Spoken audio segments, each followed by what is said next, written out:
পিকুর summer vacation start হয়েছে, তার মধ্যে আজকে রবিবার আর দুপুরবেলার আজকে ওয়েদারটা এত সুন্দর, মাথায় একটা আইডিয়া এসেছে। ভদ্রলোক এখন স্নান সেরে সেসব নিয়েই বসেছে।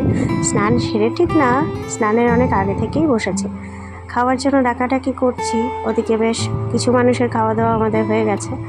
রান্নাবান্না হয়েছে, এদিকে পাতলা একটু আমের জল টক, মাছের মুড়ো দিয়ে মুগ ডাল, একটুখানি পুঁই শাক, আর হয়েছে একটু পাতলা করে চিকেনের ঝোল। সবাইকে খাইয়ে পুরো রান্নাঘর ক্লিন করে আস্তে আস্তে বেজে গেল ঘড়ির কাঁটা দুপুর 3:15, প্রায় বিকেলের কাছে। আর এদিকে আমার ছেলের রং সমস্ত কিছুই মেঝেতে ছড়ানো। কিছু বলতেও পারছি না, তার কারণ একটা বিশেষ কাজ সে শুরু করেছে, সেটা একটুখানি কমপ্লিট করেই নিক। জীবনে প্রথম সে এই রকম একটা কাজ নিজে থেকে করছে। এই ভাতটা দইয়ের ভাত ধুয়ে শুকিয়ে রেখেছিলাম ওর জন্যই।